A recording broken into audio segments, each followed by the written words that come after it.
son las pruebas de quimioluminiscencia y tienen sus variantes, ¿no? Electroquimioluminiscencia, electrofluorescencia, ¿no? Ahora han aparecido varios robots o equipos automatizados para realizar estas pruebas, ¿no? Con sus diferentes variantes, todos con el único propósito de dar un mejor diagnóstico con una mayor sensibilidad, ¿no? Las pruebas de quimioluminiscencia se basan en el principio de emisión de energía luminosa, ¿no? Desde los, como les digo yo, ¿no? A los alumnos de práctica, desde los albores de la humanidad, el ser humano ha querido hacer luz con un químico, ¿no? Mucho antes de Darwin, que de los focos incandescentes, ha querido hacer luz pues con un químico y miraba mucho las luciérnagas y quería ver qué era lo que tenía, ¿no? Acá, como esta luciérnaga que está acá, que es como una abejita que se prende, ¿no? Y que los que de acá, que son de la selva o han visitado, han visto, ¿no? Entonces, estas abejitas que se llaman luciérnagas, prenden. Y los científicos pues decían qué cosa tiene que prende, ¿no? Y querían hacer ese tipo de compuesto. Y ahí es donde en sus tantos experimentos, ¿no? Salió lo que se llama el luminol, ¿no? Que se usa en medicina forense o medicina legal, en donde echan un spray, ¿no? de luminol y se prende donde, miren, donde ha chorreado sangre, desde el lavatorio hasta prácticamente la salida, ¿no? Muchas veces el asesino piensa que ya limpió todo, pero viene el luminol y descubre todos los pequeños rasgos de sangre, ¿no? Entonces, un pariente de este luminol es la N-metilacridona, que es lo que actualmente se usa como agente quimioluminiscente, ¿no? En las pruebas de quimioluminiscencia.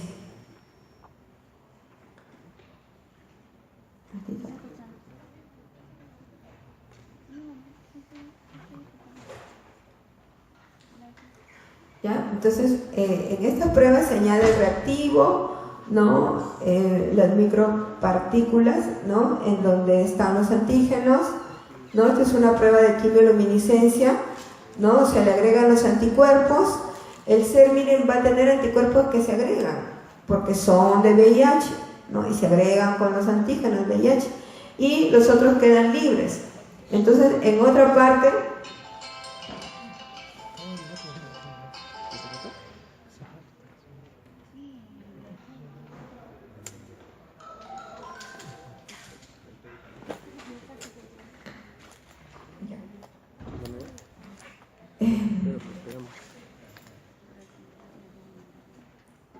entonces, ¿no? Como les dije, eran partículas electromagnéticas, ¿no? Se hacen a un costado con unos imanes que se colocan y se hace un lavado para eliminar todos aquellos anticuerpos que podrían dar una reacción falso-positiva.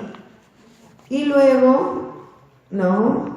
Se respende con el trazador o trigger, ¿no? Que son soluciones, ¿no? El trigger como el peróxido de hidrógeno y el hidróxido de sodio, ¿no? Que sirven para permitir la reactividad del medio, ¿no? Y de esta manera, posteriormente, cuando uno agrega el antianticuerpo unido a la N-metilacridona, se puede dar la reacción.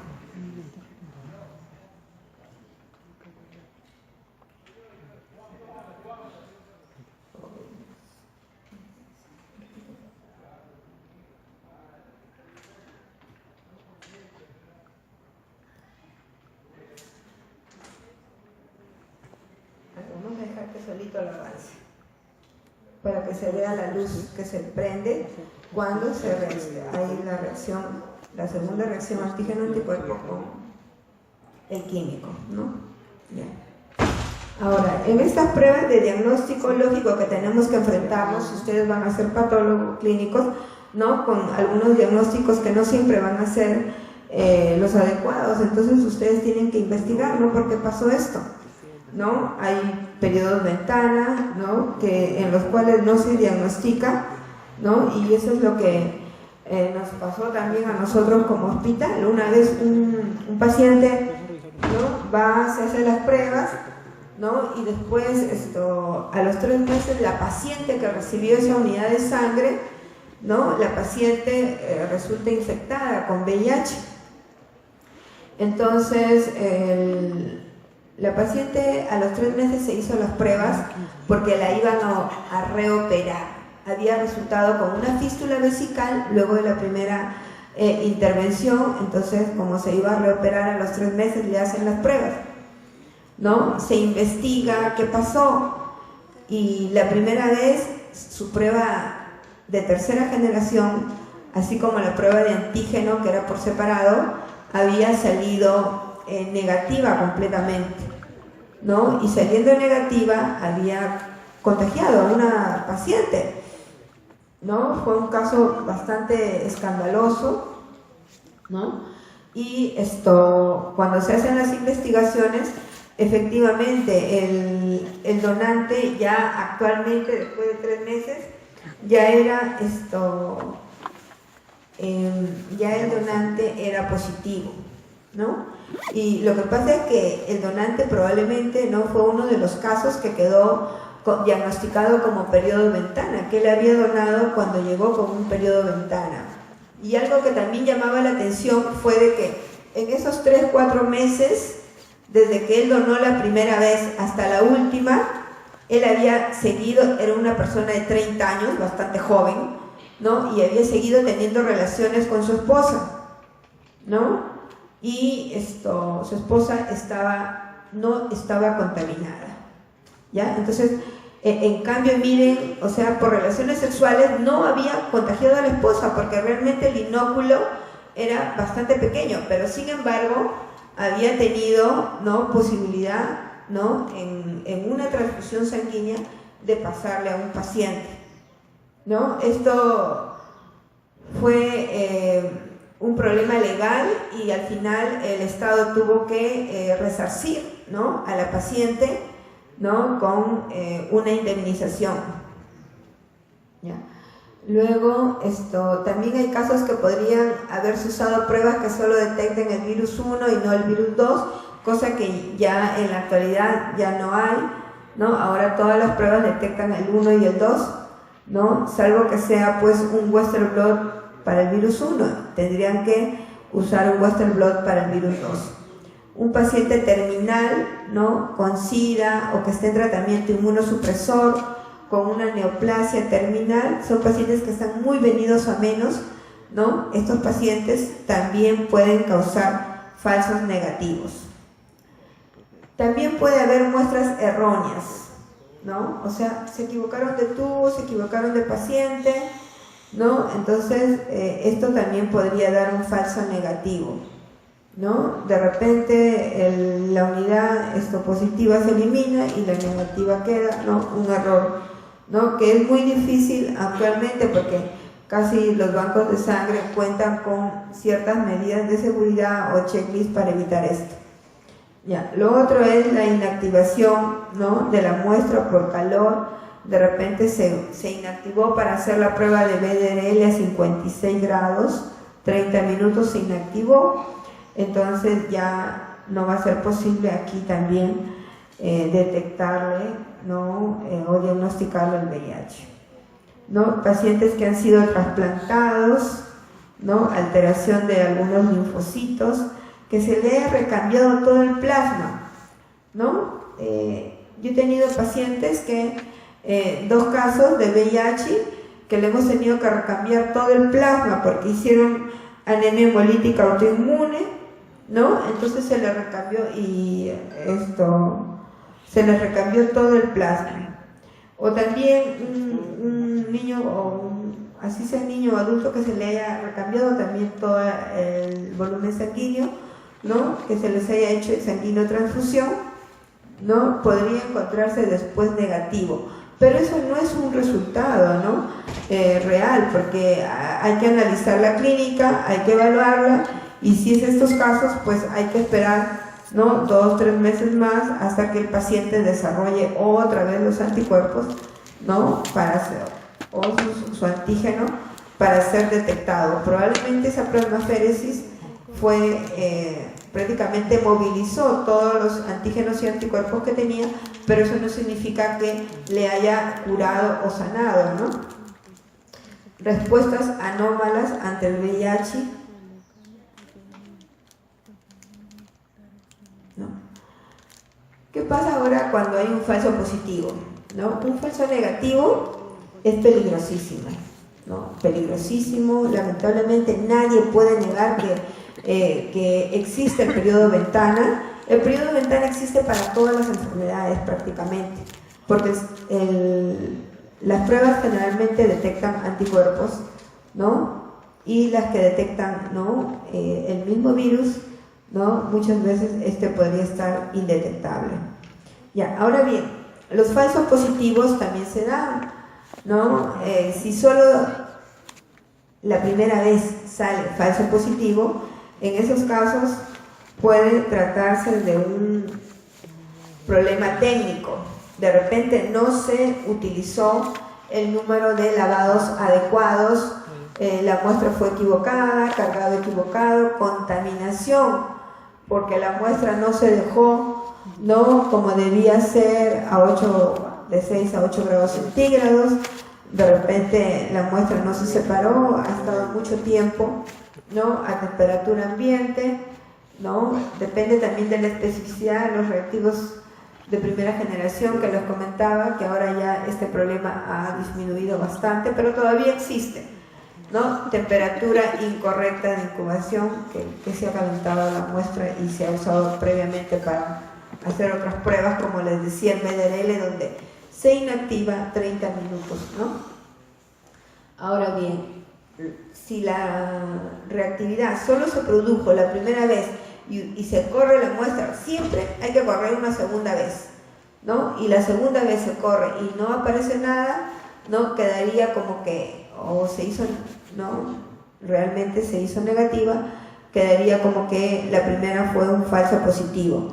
Para verificar si la segunda muestra es la correcta, ¿no?, se puede tomar una nueva muestra al paciente, ¿no?, para verificar con todas las de la ley que efectivamente su muestra era negativa y solo fue un error técnico. Ya, ahora bien, pero estos errores generalmente son de lectura baja también, no son tan altas, ¿ya? Generalmente una lectura, ¿no?, puede dar 5 veces el corte, 5 veces el valor, ¿no? Pero hay lecturas en donde uno evidente ve que difícilmente va a haber errores, porque son lecturas de más de 30, 50 veces, hasta más de 100 nos ha tocado, ¿no? Ahora bien, si la muestra agarramos y la volvemos a analizar y nos vuelve a dar, ¿no?, positivo, ¿no?, y sin embargo cuando le hacemos el Western blot o el cultivo, o se le hace un PCR y sale negativo, ¿no?, entonces, ¿qué es lo que ha pasado? Está dando reactividad repetida en la prueba de ELISA o quimioluminiscencia, y en la prueba confirmatoria sale negativo. ¿Qué puede ser? Puede ser por los contaminantes de cultivos celulares del mismo reactivo, ¿no?, niveles aumentados de inmunoglobulina que se pueden ver en casos de lupus, polimiositis, en general enfermedades autoinmunes, ¿no? Inclusive hay personas que, por ejemplo, cuando yo les encuestaba, me decían que muchos sufrían de la columna, que les dolía, ¿no? Entonces todos esos casitos también están incluidos como niveles aumentados de inmunoglobulina. También puede ser este caso que es muy importante, ¿no?, transferencia pasiva de anticuerpos. ¿Qué quiere decir?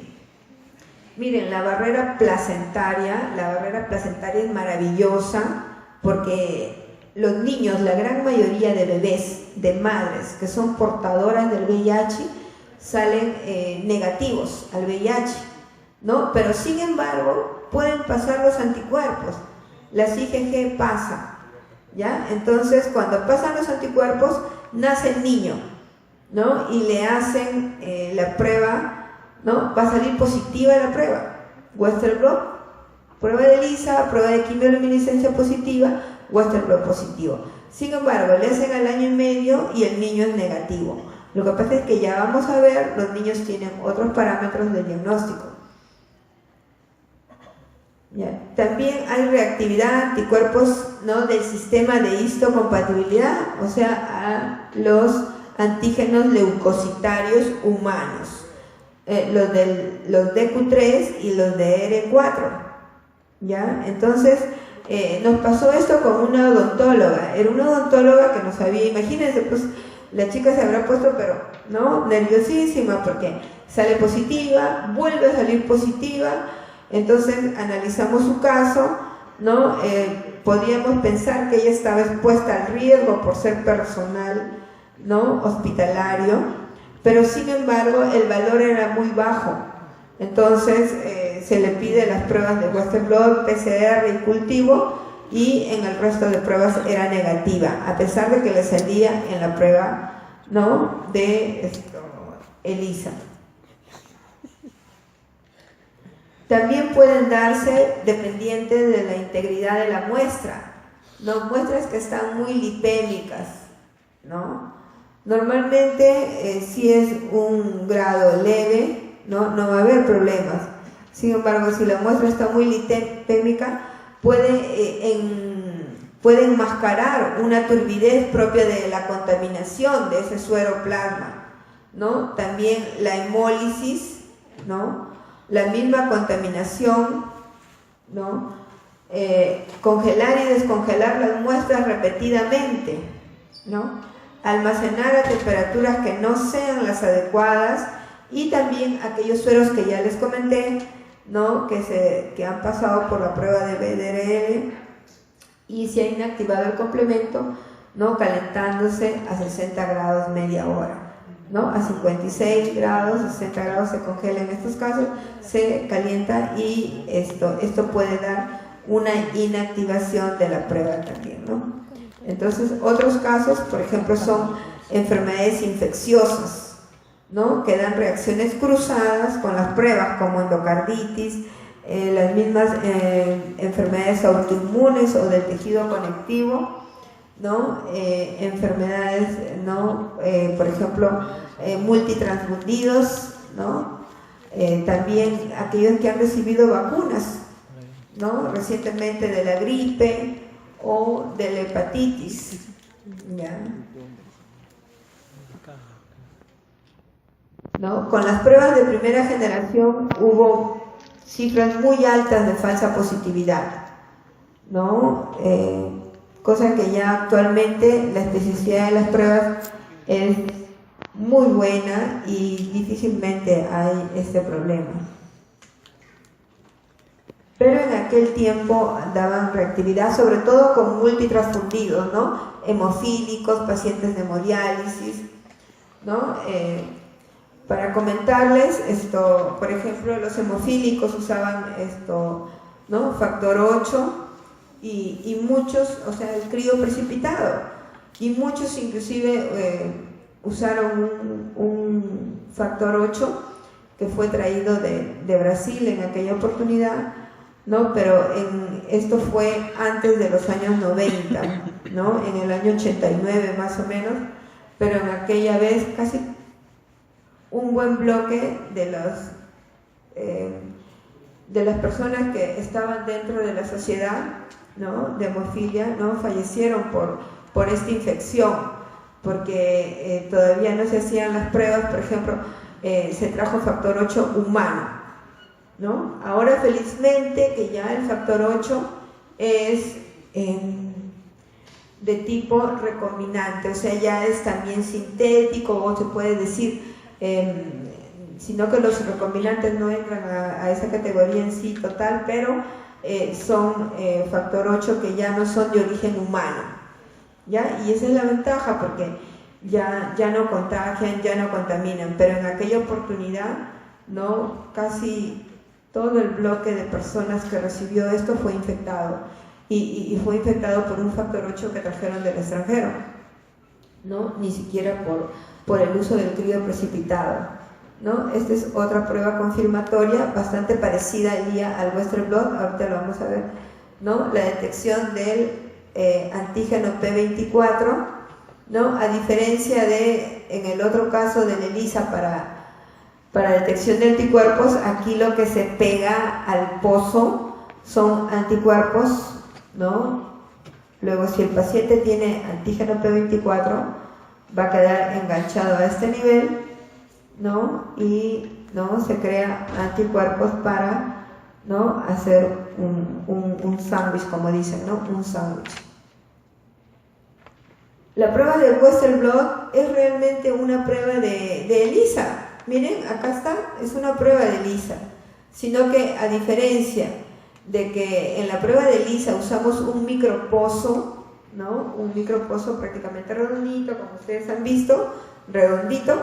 Sin embargo, acá, ¿no?, se hace un lisado o machacado viral, ¿no? Se lo pasa a una cubeta, son unas cubetitas bastante pequeñas, donde se pasa por arriba y por abajo, se pasa corriente, ¿no? Acá ven la corriente que se pasa. Cuando pasa corriente por estas bandejitas que tienen, ¿no? Tienen una lámina de nitrocelulosa y tienen el cultivo que se ha vaciado acá, una dilución del VIH machacado prácticamente. Es algo increíble, pero las proteínas, con el paso de la corriente eléctrica, se acomodan. La 160, ¿no? Después la 120, después la 41 y así progresivamente hasta que terminan con la 17, la 15 abajo. O sea, se ordenan, miren, de mayor a menor, con el paso de la corriente eléctrica. Esto es lo que se llama la electroforesis, ¿no? El Western blot tiene una fase de electroforesis, ¿no? En donde estas láminas de nitrocelulosa se pasan con la corriente y se acomodan como soldaditos, estas glicoproteínas, según el peso, ¿ya? Y luego estas laminitas se cortan como tiras idénticas a una tira reactiva de orina que ustedes han visto cuando han ido a la práctica.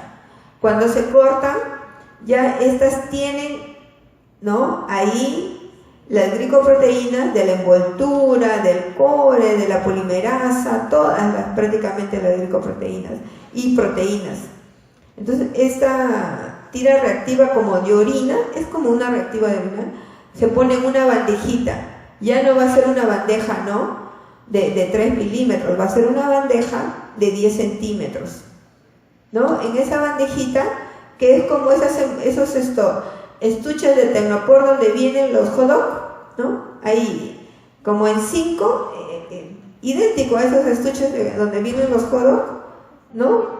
Unas bandejitas donde viene el hot dog y deja ahí su muesca, ¿no? Para 5 pruebas se colocan 5 bandas y de 5 personas se colocan las muestras de suero, ¿no? Y luego se coloca, ¿no? Se supone que en algunas va a haber anticuerpos, en otras no, ¿no? En otras no, en otras negativo, ¿ya? Y en las que hay anticuerpos, cuando se agrega el conjugado enzimático, ¿ya?, con el sustrato van a ponerse negritos, ¿no? Van a ponerse negritos, o sea, van a oscurecer, donde encuentran, ¿no?, el anticuerpo contra esta proteína. Entonces, una prueba negativa, la banda sale igualita, negativa, ¿no?, como una tira reactiva de orina, mientras que del mismo tamaño todos son estas pruebas, mientras que por otro lado las positivas aparecen así con todas las bandas.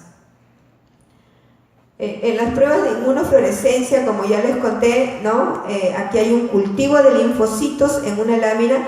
Inclusive nosotros, o sea, como el Instituto Nacional de Salud estuvo preparando, hay formas de preparar estas pruebas, ¿no? Y se ponían en las láminas portaobjeto el cultivo viral, ¿no? Luego se agregaba la muestra, se incubaba con la muestra del paciente, ¿no? Y luego se agregaba el anticuerpo humano marcado con biotina, con el isotiocianato de fluoresceína, es el que producía esta inmunofluorescencia en campo oscuro. ¿Por qué les pongo esta lámina? ¿Por qué? Porque es muy importante, miren, que cuando en un cultivo se aísla el VIH, ustedes vean qué es lo que ha pasado. Miren, acá están las partículas infecciosas, ¿ya? Por mililitro, ¿no? De células infectadas. Pero miren por qué es lo interesante este cuadro. Miren solo una parte, esta de acá. Plasma, 10 a 50 partículas infecciosas. Suero, 10 a 50. Semen, 10 a 50. O sea, el plasma tiene igual cantidad de partículas infecciosas que el suero y que el semen. Y también miren quién tiene no solo igual, hasta más, el líquido cefalorraquídeo. Ya tiene de 10 a 1000 partículas infecciosas. Mucho cuidado, de repente ustedes pasan por laboratorio, están viendo ese líquido cefalorraquídeo transparente, cristal de roca, que parece no presagiar nada, pero sin embargo puede tener hasta 10 veces más partículas infecciosas que el mismo semen. ¿Ya? Entonces, este cuadrito es para llamarles, ¿no?, a que toda secreción, todo el que maneja el laboratorio, ¿no?, tiene que usar guantes cuando maneja secreciones. ¿Ya? No pensar que porque este líquido, ¿no?, es cristal de roca, no parece que no hubiera nada adentro. Miren la cantidad de partículas infecciosas. Miren qué diferente la saliva y la vagina, casi no tienen. Tal vez esto explicaría, muchas veces hemos conocido parejas mujeres. Cuando había un caso de un niño con VIH, nosotros citábamos a los padres y pensábamos que íbamos a encontrar el papá y la mamá positivas. Y no. Grande era nuestra sorpresa cuando en buen número de casos solo estaba la mamá positiva, ¿no? Y sin embargo, el papá, a pesar de que había tenido relaciones con ella, no se había contagiado, ¿no? A veces uno inconscientemente le echa la culpa a los varones pensando que son más promiscuos. Pero no, miren, hemos encontrado casos donde la única era la mujer, ¿no? Y le había pasado al bebé. ¿Y cuándo nos damos cuenta? Cuando a ese bebé, a los 3, a los 4 añitos, le querían hacer una operación de amígdala, ¿no?, una operación de hernia, y recién ahí le pedían su prueba de VIH, ¿no? Imagínense, ¿no? El cultivo del virus se puede hacer en fluidos celulares, es como los que ya les estaba comentando, ¿no?, muestras de cultivos. ¿En qué casos indicaría el cultivo? ¿No? Y en los mismos casos que voy a indicar la prueba de PCR o reacción en cadena de polimerasa, ¿no?, cuando hay infección pediátrica, no puedo decir que un bebé no está infectado solo por la prueba de quimioluminiscencia o ELISA, ¿no? Tengo que pedirle un cultivo, ¿no?, o una prueba de reacción en cadena de polimerasa, ¿no?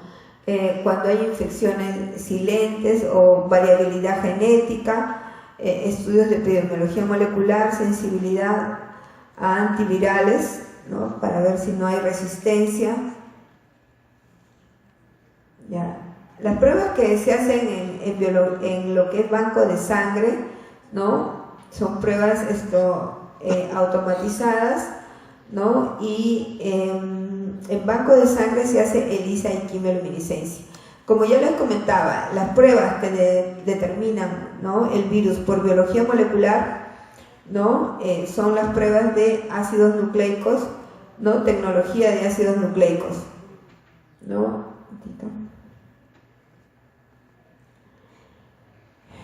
Realmente este virus, 10 millones diarios es lo que se produce, ¿no? Cada una de estas patologías, no estamos hoy día para hacer la parte realmente de la evolución clínica, pero sin embargo, ¿no?, miren, varios de los casitos, ¿no?, que se diagnosticaban muchas veces, ¿no?, al comienzo, primero pasaban por el dentista, porque iban al dentista a ver qué había pasado en su boca, que se había llenado de algodones blancos, ¿no?, que no era otra cosa que la cándida o mugre que estaba en toda la boca. Y esto no solo para el VIH, ¿no?, sino para el HTLV también en casos ya que estaban entrando, ¿no?, a las pruebas, como lo dijo su compañero, el recuento menor de 200, ¿no? Ya estaban entrando en esa fase, ¿no? Y podíamos encontrar los gérmenos, ¿no?, oportunistas.